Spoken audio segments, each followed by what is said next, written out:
querida amiga Renata Turrent, que ya está lista para hablar sin censura en una mesa de diálogo que va a sacar chispas, porque también va llegando Jorge Armando Rocha. Querida Renata, ¿cómo estás? Te saludo con mucho gusto.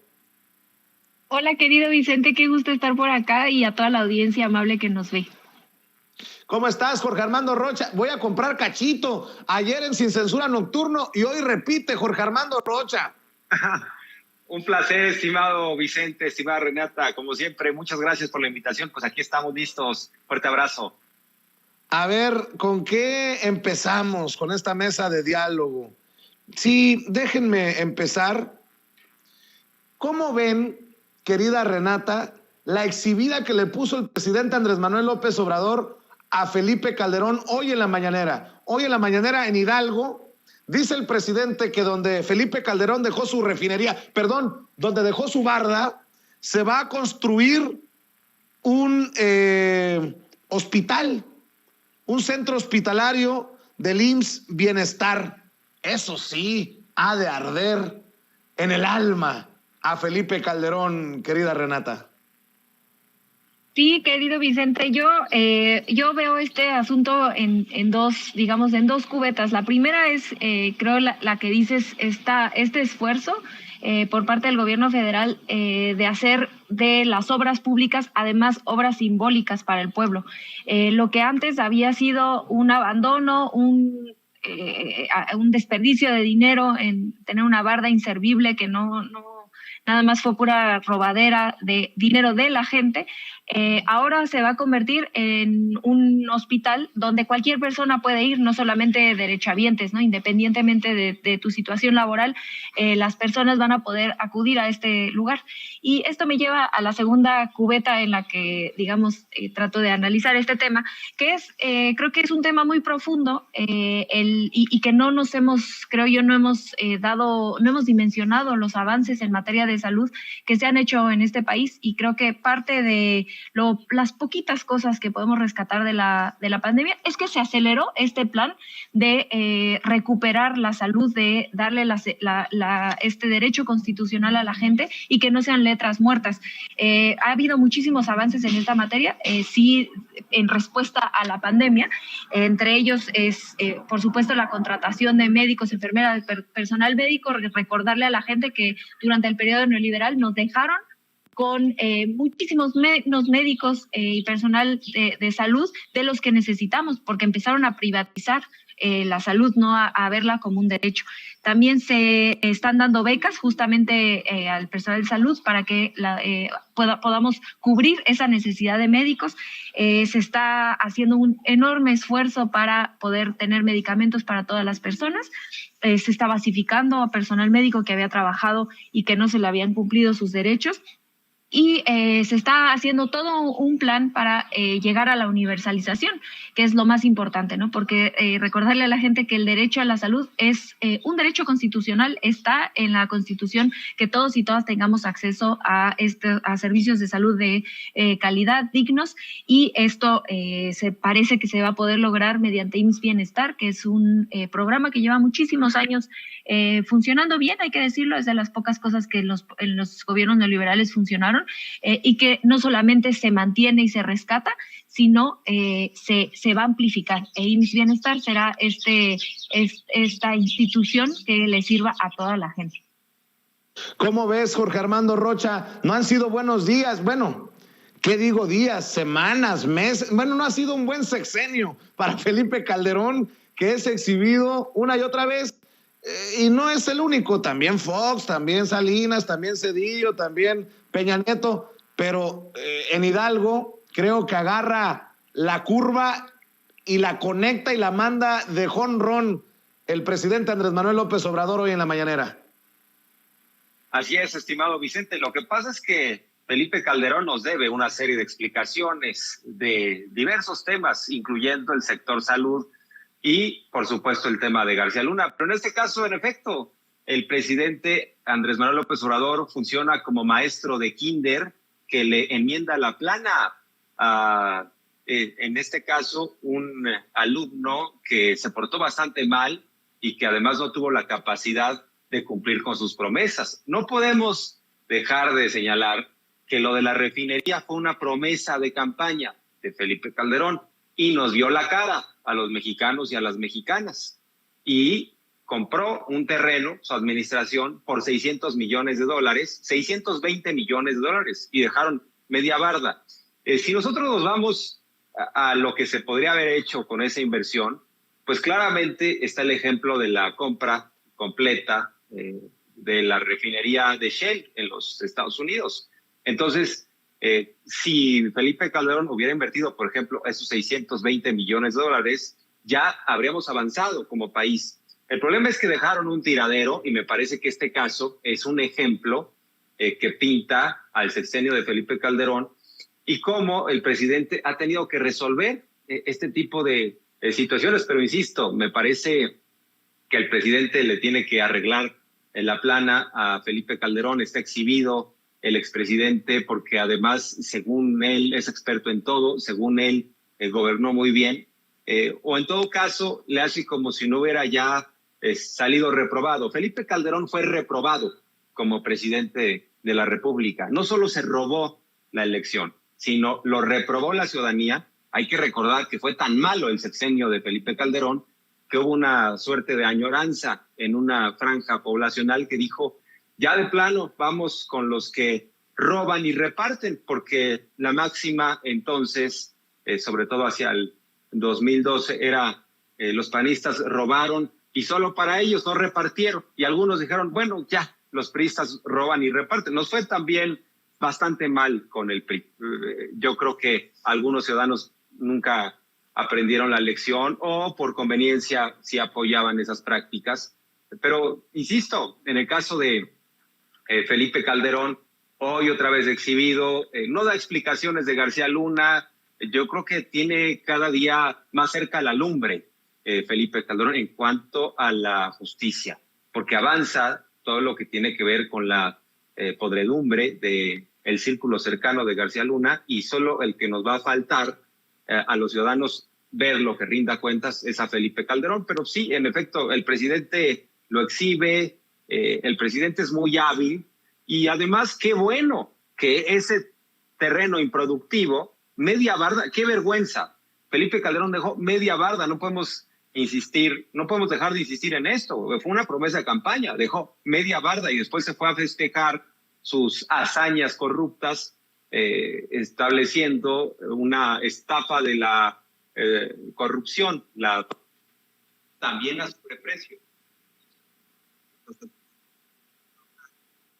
De escucharte, querido Jorge Armando.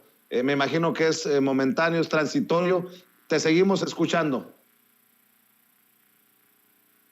Bueno, creo que vamos a mejorar esa conexión. Son los audífonos que se han desconectado. Normalmente ocurre en las conexiones en vivo y en directo. Le agradezco a usted que nos tenga paciencia y que nos disculpe. Vamos a regresar con Jorge Armando Rocha a la brevedad posible. ¿Ya lo tenemos?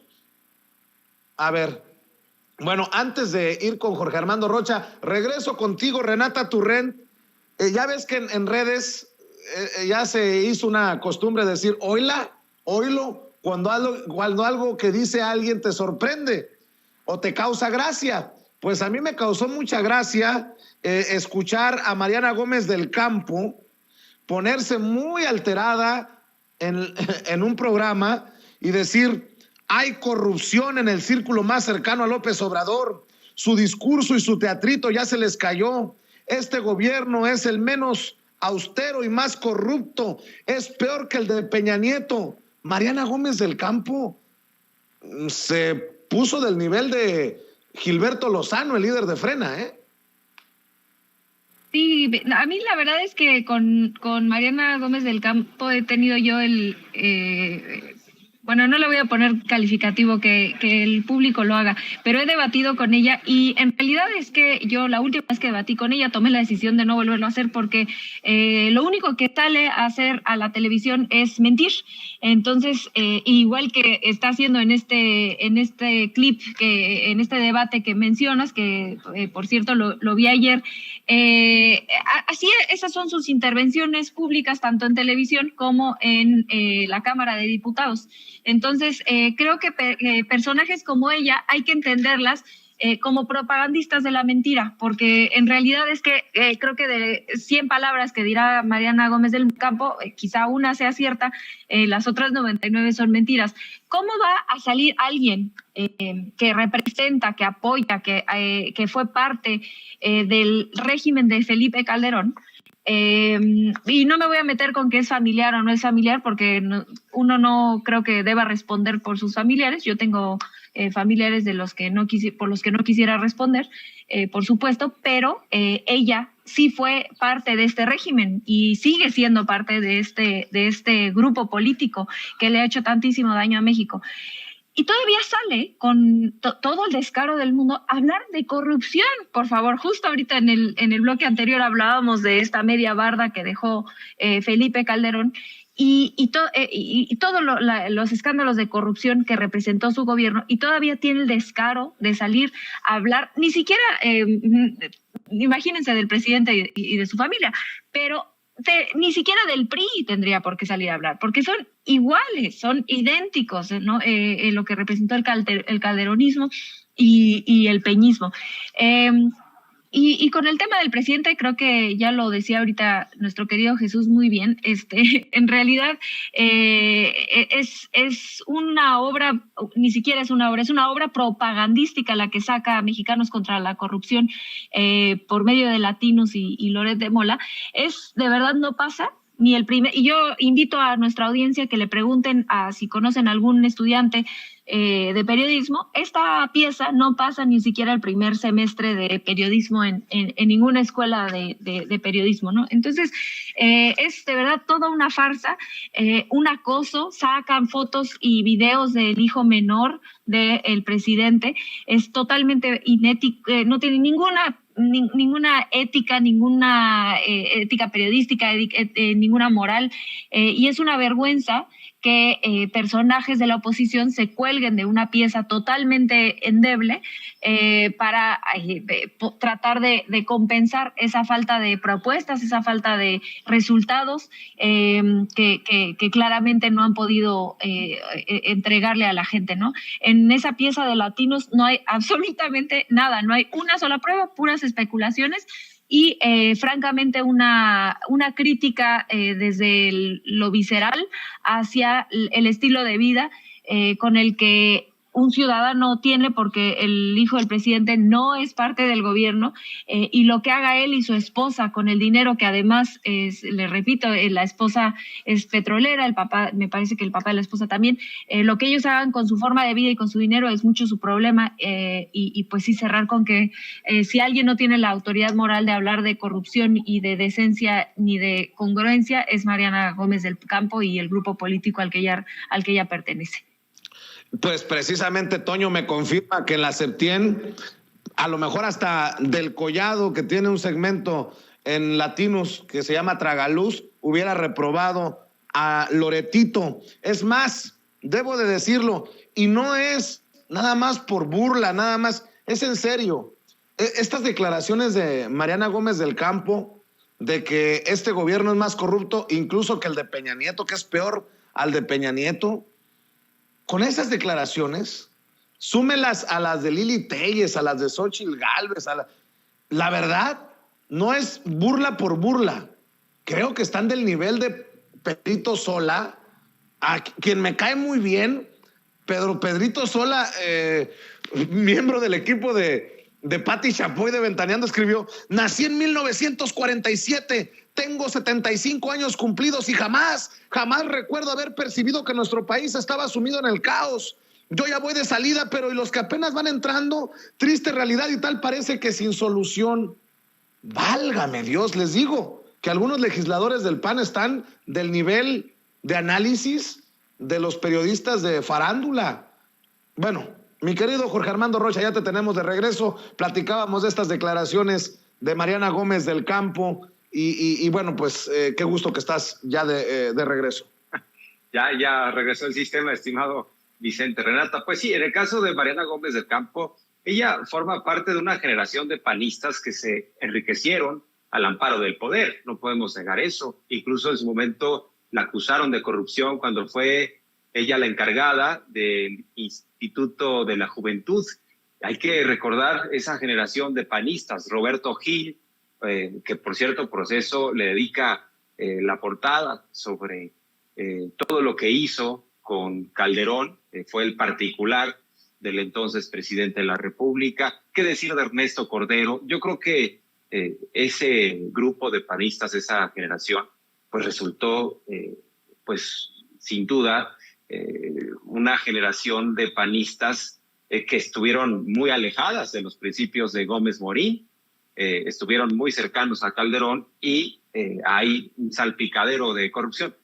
Por ejemplo, recuerdo a la vocera Sota, recuerdan a Alejandra Sota, que también le sacaron propiedades. El caso de César Nava, quien fuera el representante jurídico de Pemex y también fue particular de Calderón. Bueno, todos ellos salpicados, nadando en recursos públicos. César Nava le sacaron un departamento de no sé cuántos millones en Polanco. Entonces, que Mariana Gómez del Campo quiera decir que hoy en día son peores los que están en el gobierno, me parece que no tiene sentido, no guarda proporción y es mucho cinismo. Entonces, bueno, pues me parece también que esto forma parte de una campaña adelantada, o sea, el 2024 ya está con nosotros, van a tratar de exprimir cualquier asunto.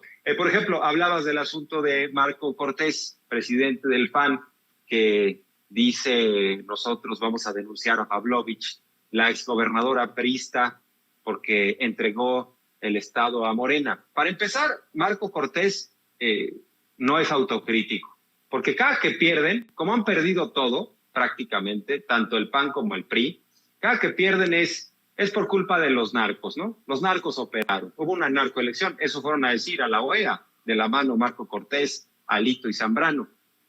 Y si no es por el narco, es porque el Estado fue entregado por el gobernador en turno. A ver, estimado Vicente, ¿qué habría pasado si en el caso de Sonora hubiera ganado el Borrego Gándara? Estarían bien contentos los priistas con los panistas, porque la alianza del PRI con el PAN no solo es electoral, sino es de gobierno y es también parlamentaria. Entonces, el problema es que no ganaron y cuando no ganan, reparten culpas, pero ellos son los nunca pierdo, ¿no? Tanto Alito como Marco Cortés. El problema es que no se han dado cuenta que sus partidos se están desinflando, que se van a quedar como los chuchos zambranos de sus partidos. O sea, con el cascarón, tanto Alito como Marco Cortés. Van que vuela para hacer eso. Simplemente para mantener un membrete y ya. No hay autocrítica. Y en el caso de Mariana Gómez del Campo también fue al INE a decir que, ya saben, yo defiendo al INE y fueron algunos diputados y diputadas más, ya fusionadas, ¿no? O sea, pareciera que están fusionadas las sedes del INE con la de Acción Nacional, que son uno mismo, forma parte del mismo grupo, eso está claro. Mariana Gómez del Campo con una serie de lugares comunes, diciendo, ahora sí ya somos Venezuela, porque el poder quiere dinamitar las instituciones.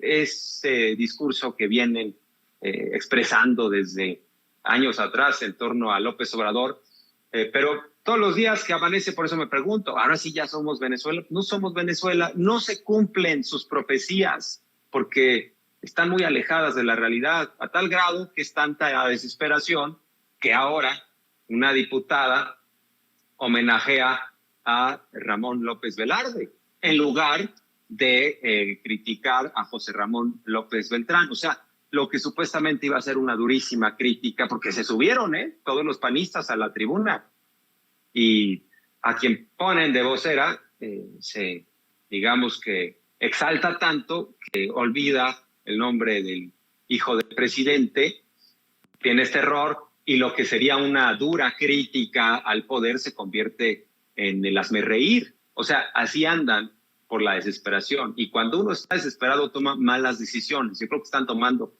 malas decisiones, no han expuesto las pruebas, no nos han dicho, a ver, esto tiene que ver con corrupción.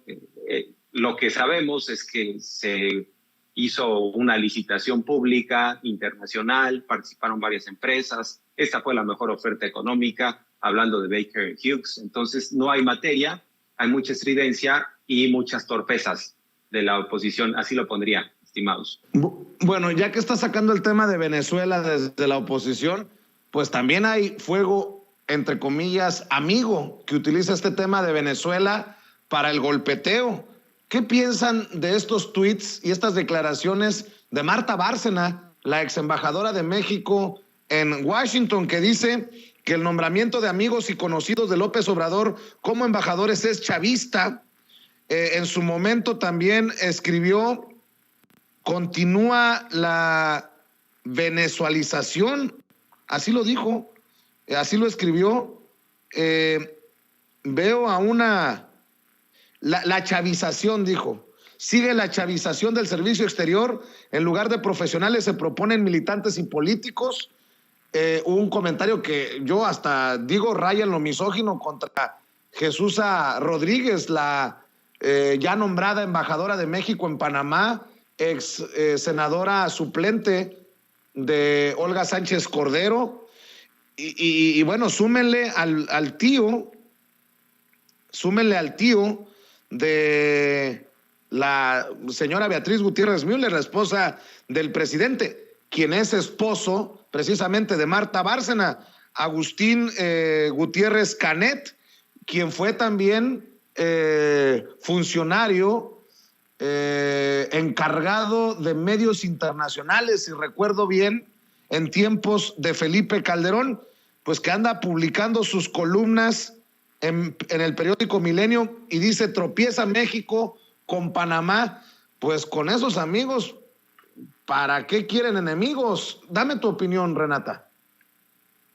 Sí, bueno, a mí me parece un reduccionismo que no le ayuda a la conversación pública, y la verdad es que, como bien dices, ¿no?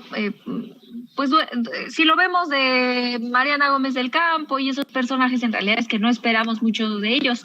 Pero de Marta Bárcena, pues sí, para mí sí fue un poco, pues sí me dije, ay, que me agarró de sorpresa, digamos, porque creo que ese reduccionismo del análisis no le ayuda a la formación política del pueblo mexicano. Ella tiene una responsabilidad por haber sido servidora pública de ser cautelosa con las opiniones que da, creo yo, y me parece que se equivoca al hablar de dos fenómenos políticos, creo yo, que no están conectados, es decir, decir que México ya es Venezuela, caer en esta retórica vacía de la oposición, y alguna crítica que pueda llegar a tener con los nombramientos de él y ahora la embajadora o posible embajadora de Panamá. Creo que se pueden tener críticas, son válidas.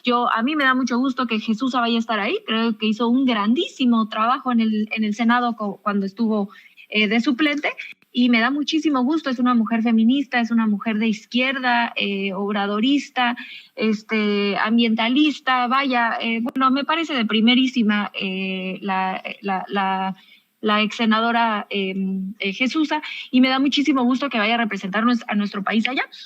Ahora, la gente puede tener críticas, ¿no? A mí me gusta mucho más Jesús que Salmerón, por ejemplo. Creo que ella va a hacer un mucho mejor trabajo, y creo que se pueden tener críticas válidas, se puede debatir. Para eso la vida pública es más pública, y para eso el pueblo está politizado, y eso es algo positivo. Pero de ahí a que la propia gente que está, digamos, que trabajó, que ha estado en la construcción de la Cuarta Transformación, porque hay que decirlo, hizo un buen trabajo cuando estuvo en su puesto, Marta Bárcena, pues creo que es contraproducente incluso para su propia figura pública, ¿no? Creo que no queda muy bien saliendo a decir algo que bien hubiera podido salir de la boca de Mariana Gómez del Campo. Entonces, no, a mí sí me sorprende.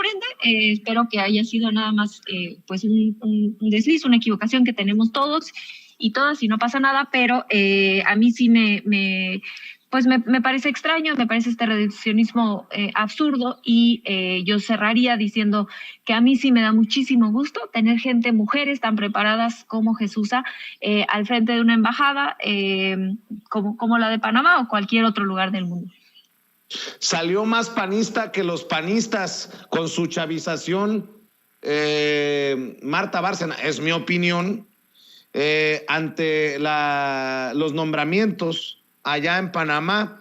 Es más, salió del mismo corte Marta Bárcena que Ernesto Pérez Valladares, el expresidente de Panamá, que llamó a la actitud del presidente López Obrador en cuanto a la designación de su representante en aquel país infantil. Creo que a Marta Bárcena, por cierto, le dio el efecto Ursúa, Germán Martínez y todos los que han salido, que después se convierten en muy críticos de este gobierno y que resultan para muchos ardidos. Mi querido Jorge Armando Rocha, te escucho con tus opiniones sobre este tema. Bueno, pues desde mi punto de vista, yo creo que están en su derecho de decir lo que quieran, de escribir lo que piensen. Sin embargo, tendría que haber un acto elemental de congruencia. Si no estaban de acuerdo con el gobierno de la 4T, tendrían que haber dado un paso al costado desde el principio y no haber aceptado los encargos, como el caso de Germán Martínez, el propio Carlos Ursúa, secretario de Hacienda, a quien respeto como economista. Sin embargo, creo que pues ya de pronto a través de posturas muy reduccionistas, pues ya pierden el control, ¿no? Y están muy molestos con el presidente López Obrador. A ver, en el caso del servicio exterior, pues tampoco son autónomos. O sea, no puede uno aspirar a que no representen a un gobierno. Representan al Estado mexicano, pero también al gobierno. Por eso cuando ganó Biden, mandó a su embajador, ni modo que siguiera el mismo embajador republicano. Sin duda hay un componente político en las representaciones, pero en Marta Bárcena yo no escuché que hablara de, ¿cómo le llamó? Chavización o todo esto. Cuando, por ejemplo, Peña Nieto nombraba a Fidel Herrera como cónsul en Barcelona, pero si nos vamos más atrás, Vicente Fox mandó a Porfirio Muñoz Ledo como embajador en Europa. Es decir, se ha utilizado, sin duda, por parte de los presidentes, mandar a las embajadas a ciertos actores políticos, por conveniencia, por relación. Incluso algunos plantean que a veces a ciertos adversarios mejor ponerlos de embajadores, ¿no? Recuerdo, Beatriz Paredes fue embajadora en el sexenio pasado. Pero más allá de eso, creo que es una práctica que se ha venido dando en sexenios anteriores, que se hace en todos los países del mundo. Yo no le veo un matiz aquí de que esté actuando mal el presidente López Obrador. Insisto, tampoco son un ente autónomo. Entonces, ¿a quién piensan representar? Si el presidente tiene la facultad de sugerir quién, ¿no? En el caso de los cónsules y los embajadores, y el Senado ratifica o desecha esa decisión. O sea, hay un proceso legislativo detrás. Entonces, ¿cuál es el enojo? ¿Cuál es el malestar?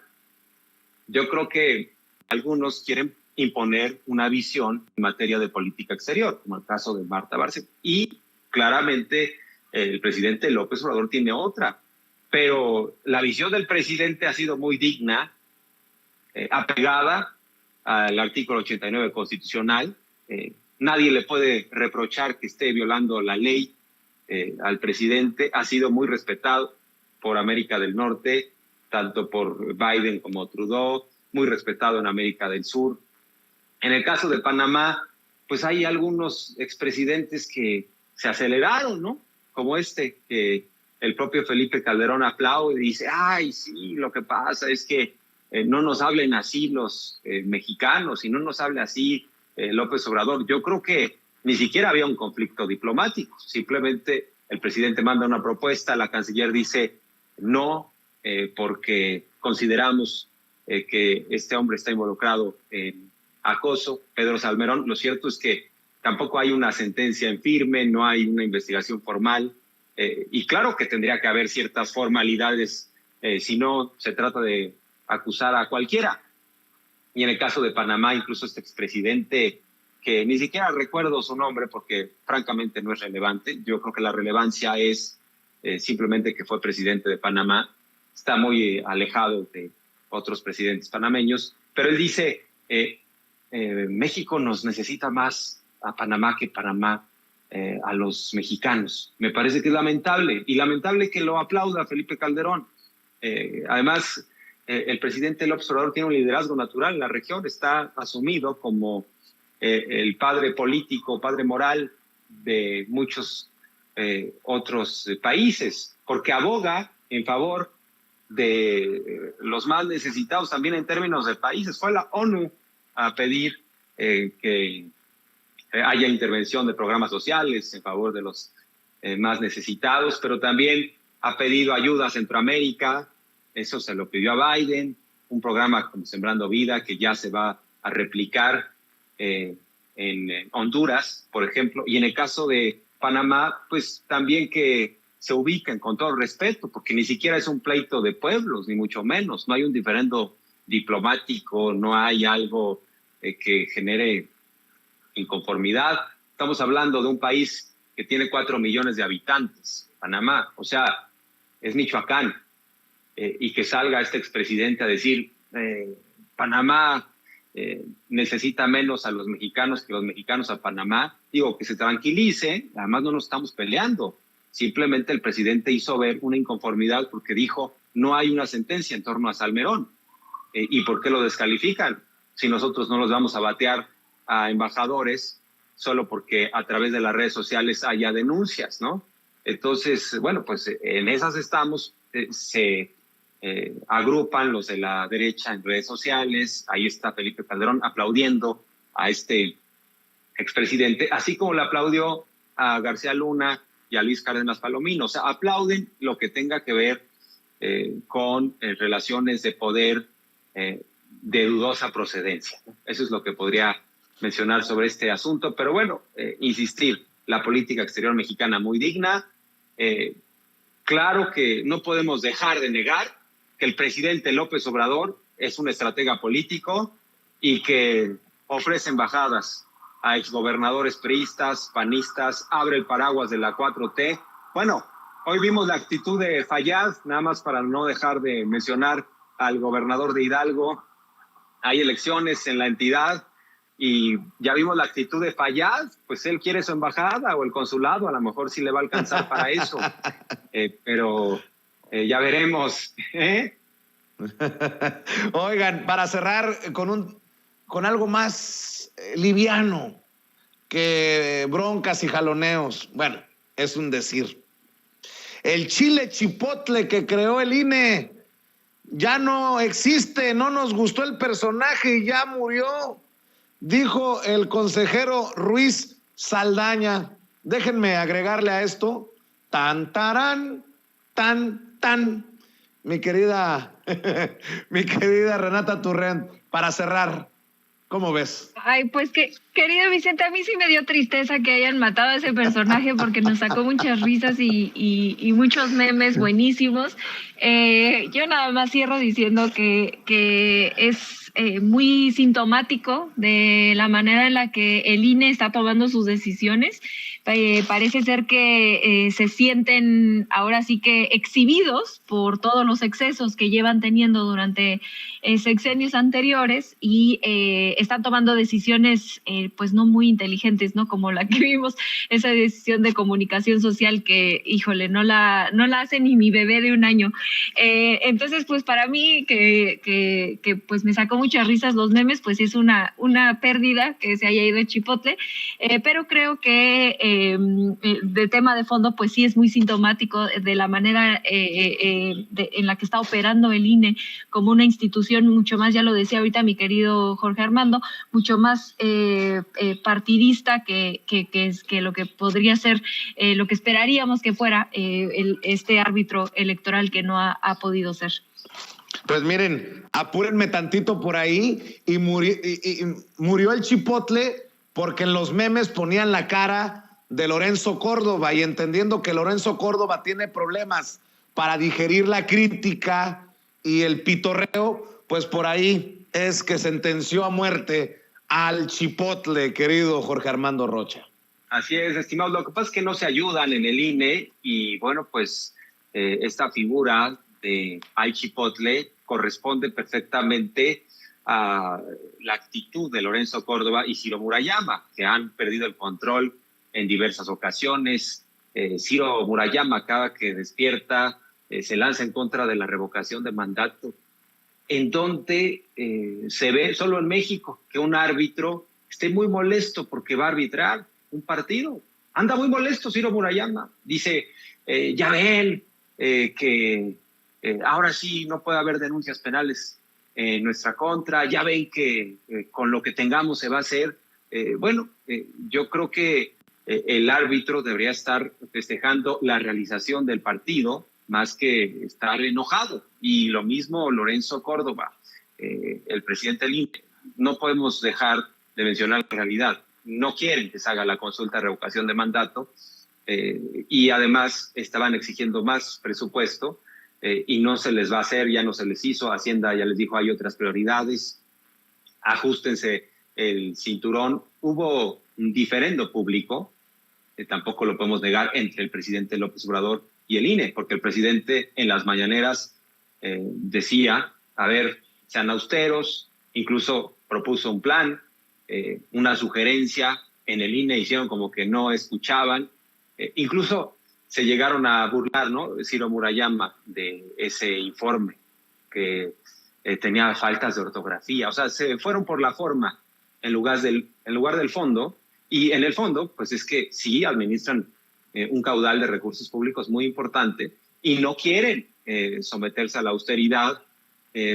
Para Lorenzo Córdoba y Ciro Murayama no hubo pandemia, no hubo recesión económica, no hubo desempleo, no hubo COVID, nada de eso. Ellos siguen ganando igual, con sus prestaciones, a todo lujo, claro, en la cúspide del INE, y abajo, la base trabajadora del INE, pues está padeciendo. Y bueno, pues no hubo extensión presupuestal, ahora ya están tomando esta bandera. Dicen, ya ven, la Corte ha dicho con lo que haya y lo que puedan hacer. A ver si no nos salen con una kermés. Si no, solo alcanzó para una kermés con 1,700 millones de pesos, que así son, así manejan sus cuentas los del INE. Además, han manejado a placer los recursos, tienen ahí 2 fideicomisos. Ellos jamás pusieron a discusión el asunto de la austeridad, una revisión, una autocrítica. Me llama mucho la atención que, a pesar de que en el Consejo General del INE había ciertas diferencias, ya cuando se tocó el asunto del dinero, cerraron filas. La consejera Humphrey, Roberto Ruiz, también Ciro Murayama, no se diga Lorenzo Córdoba, los demás diciendo, sí, es indispensable, más recursos, pero son recursos públicos. Entonces, sin duda, por eso estamos opinando. Muchos, porque son recursos de la gente y ellos piden como si se tratara de simplemente poner un vaso y un refil en un restaurante de comida rápida. Sírveme más, ¿no? Y no les importa la realidad. Me llama la atención, por ejemplo, que en el caso de el PAN tampoco quieren que se haga el ejercicio, el PRI tampoco. O sea, están alineados, y creo que estos que están alineados en el no son los mismos que van a mantenerse alineados en contra de la 4T y su continuidad en el 24. Es lo que veremos desde mi punto de vista. Pues cerremos invitando a la gente, como siempre, Jorge Armando, para que amor con amor se pague, para que te apoyen, para que te respalden en tu canal de YouTube y en redes sociales. Así es, en Twitter estoy como @RochaPeriodista, muchas gracias por la confianza, y en YouTube como Jorge Armando Rocha, ahí me encuentran. Un placer, ambos, gracias, un gran día, muchas gracias por la abrazo, abrazo, Jorge Armando Rocha. Abrazo. Y cerramos con tus redes sociales para que te siga la gente que nos está viendo y escuchando en Sin Censura, querida Renata Turrent. Muchas gracias, querido Vicente. A mí me encuentran en @rturrente en Twitter y en Instagram. Y los invito y las invito que el miércoles siguiente, o sea, este miércoles que viene, el miércoles 9, empieza la nueva temporada de La Aquelarre en Capital 21. Está buenísima, entonces ojalá nos puedan acompañar a las 10 de la noche. Y te mando a ti un abrazo, a mi querido Jorge Armando, y a todo el auditorio bello que lo queremos mucho. Y por supuesto al equipo de producción detrás de cámaras. Gracias, mi querida Renata Turrent. Gracias, Jorge Armando Rocha, en esta mesa de diálogo que deja la víbora chillando. Amigos, amigas, regresamos en breve, pero mientras seguimos hablando sin pelos en la lengua, sin censura, usted puede suscribirse a nuestros 3 principales canales en YouTube. Sin Censura Media, en donde tenemos más de 1,600,000 suscriptores, Sin Censura TV, en donde tenemos más de 1 millón de suscriptores, y en Sin Censura Presenta, en donde queremos llegar muy pronto a los 100,000 suscriptores. Si usted ya está inscrito en Sin Censura Media, suscríbase en Sin Censura TV. Si ya está suscrito en Sin Censura TV y Sin Censura Media, suscríbase a Sin Censura Presenta. Recuerde que es gratis, no tiene que sacar un solo centavo de su bolsillo para apoyarnos. Dele clic en la campanita para que los señores y señoras de YouTube envíen las notificaciones cuando estemos transmitiendo en vivo y en directo o estemos subiendo videos. También nos puede seguir en Twitter en @Vicente Serrano y hasta en Instagram. Ojo, también estamos en Instagram. Son nuestras redes sociales y con el apoyo de ustedes seguimos creciendo, porque con ustedes todo, sin ustedes nada.